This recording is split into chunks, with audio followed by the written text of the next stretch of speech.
తన దేశపు ఆర్థిక సంక్షోభాన్ని పరిష్కరించడం కోసమని తన దేశంలోకి సరుకులు తెచ్చి అమ్ముకునే ప్రతి ఒక్కళ్ళ మీద ఏదో ఒక వంకతో పన్నులు పెంచేసి భారీగా డబ్బులు సంపాదించడానికి ఇప్పటికే 65 లక్షల ఇది 65 బిలియన్ డాలర్లు ఏమో డబ్బులు సంపాదించాం, ఇంకా సంపాదిస్తున్నాం అని చెప్తున్నటువంటి ట్రంప్ సాక్షిగా ఇప్పుడు రివర్స్ అవుతోంది. 65 బిలియన్ డాలర్లు ఇప్పటికీ 650 బిలియన్ డాలర్లు సంపాదించానన్నాడు.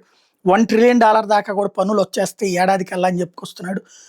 మన భారతదేశం మీద 50% టారిఫ్లు, చైనా మీద 15% టారిఫ్లు, బ్రెజిల్ మీద 50% టారిఫ్లు, రష్యా మీద 50% టారిఫ్లు, ఇవే కాకుండా ఇప్పుడు ఇరాన్తో వ్యాపారాలు జరుపుతున్నది మరొక 25% టారిఫ్లు.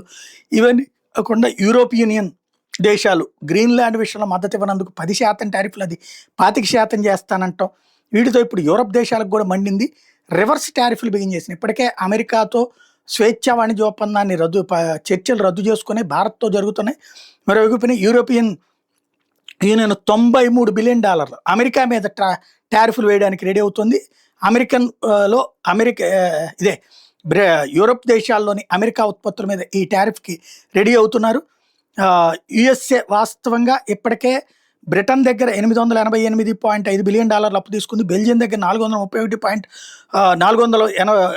బిలియన్ అప్పు తీసుకుంది. లగ్జంబర్గ్ దగ్గర 425.6 బిలియన్ల అప్పు తీసుకుంది. ఫ్రాన్స్ దగ్గర 376.1 బిలియన్ అప్పు తీసుకుంది. జర్మనీ దగ్గర 109 బిలియన్ డాలర్లు, డెన్మార్క్ దగ్గర 12 బిలియన్ అప్పు తీసుకుంది.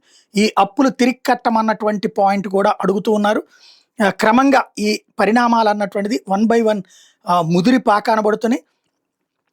యూరోపియన్ యూనియన్కి సంబంధించినటువంటి ఈ వ్యవహారాలన్నీ కూడా పతాక స్థాయికి చేరుతున్నాయి. మరోవైపున కెనడా $472 బిలియన్ అమెరికాకి చెల్లించాల్సిన అప్పుని చెల్లించకుండా ఆపేస్తోంది. మరొకపైన యూరోపియన్ నేషన్స్ 2 నుంచి 2.5 ట్రిలియన్ అమెరికన్ ట్రెజరీలో ఉన్నటువంటి ఏదైతే డాలర్లని అమ్మివేత దిశగా అడుగులు పడుతున్నారు. ఓవరాల్గా భారీ ఎత్తున ఆర్థిక సంక్షోభం ద్వారా అమెరికాకి షాక్ ఇవ్వాలన్నటువంటి దిశగా అడుగులు వేస్తున్నారని చెప్తున్నారు. మరి ఈ లోపే ఏమన్నా ట్రంప్ సెటరేట్ చేసుకుంటాడో చూడాలి.